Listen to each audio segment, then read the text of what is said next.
اس جلسے کی مناسبت سے جھنڈے بینرز بورڈ لگا دیے گئے ہیں، وہ کہ انتظامیہ جو ہے بعض جگہوں پر بورڈ اتار رہی ہے، اور جس طرح میرے بڑوں نے ذکر کیا کہ رکاوٹیں کھڑی کی جا رہی ہیں، اور آج سوشل میڈیا کی ایک خبر سے معلوم ہوا ہے کہ انہوں نے ہماری اس درخواست کو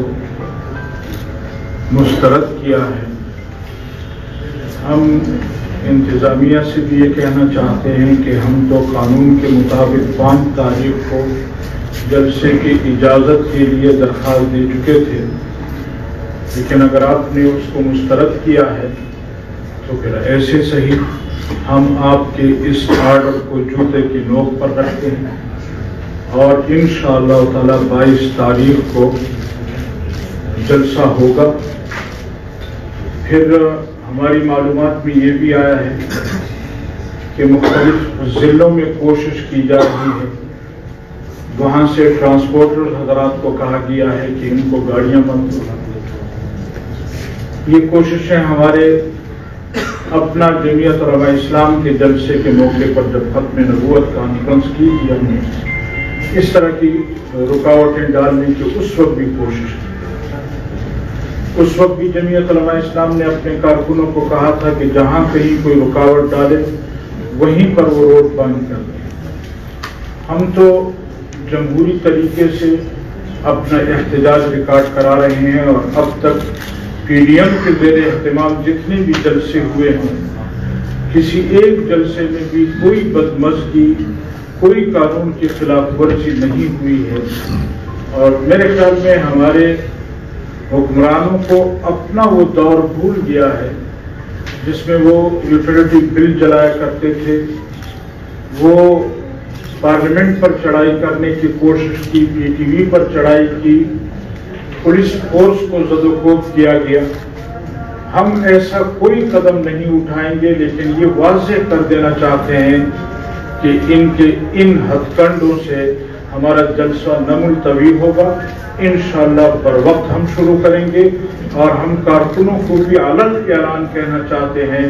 کہ جو بھی طریقہ استعمال کر سکتے ہیں 22 تاریخ کو پشاور کے دلزاف روڈ رنگ روڈ پر پہنچنے کی کوشش کریں گے۔ اس کے ساتھ ساتھ ابھی انہوں نے خود سوات میں جلسہ کیا، انہوں نے خود باقی جلسے کیے ہیں، اور میری معلومات کے مطابق ابھی بھی ایک سیاسی پارٹی کو انہوں نے سوات میں جلسہ کرنے کی 22 تاریخ کی اجازت دی۔ اسی 22 نومبر کو سوات میں ایک سیاسی پارٹی جلسہ کر رہی ہے، اس کو یہ اجازت دے چکے ہیں۔ تو عرض کرنے کا مقصد یہ ہے کہ ہم تو یقیناً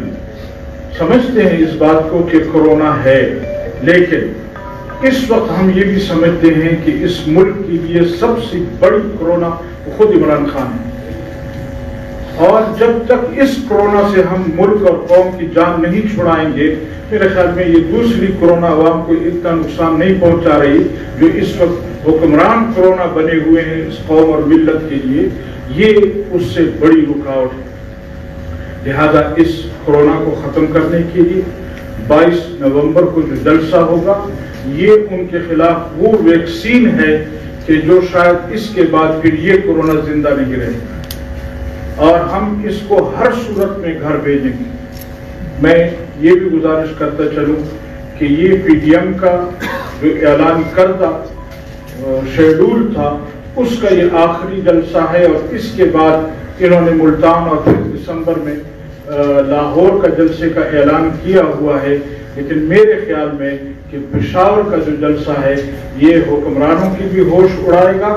اور اس کے ساتھ ساتھ ان کو سلیکٹ کرنے والے یا ان کا دفاع کرنے والے یا ان کے جن کے پیچھے یہ چھپے ہوئے ہیں اور جو یہ کہتے ہیں کہ ہمارے ساتھ ہمارے ادارے ہیں، میں ان اداروں کو بھی کہنا چاہتا ہوں کہ اس جلسے میں عوام کی جو تعداد شامل ہوگی وہ آپ کو بھی ریجیکٹ کر دے گی۔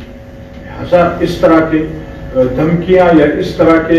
احکامات ہمارے سامنے نہ رکھے جائیں کم از کم. ہم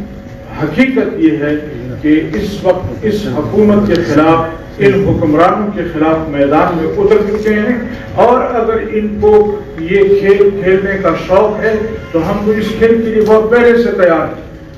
ہم تو گلے پڑنے کے لیے تیار ہیں.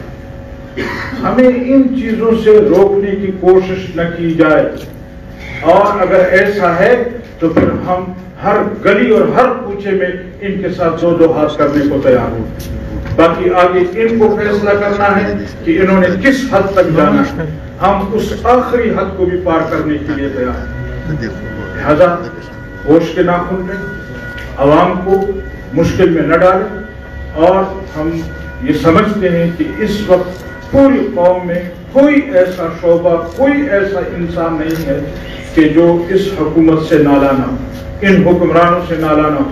لہذا اس کے پشت پر کڑے لوگ، ان کو بھی کہنا چاہتے ہیں کہ عوام کی آواز کو، عوام کے نعرے کو، عوام کی اس مشکل کو سمجھنے کی کوشش کریں. ایسا نہ ہو کہ کل پانی سر سے اوپر چلا جائے. وآخر دعوانا الحمدللہ.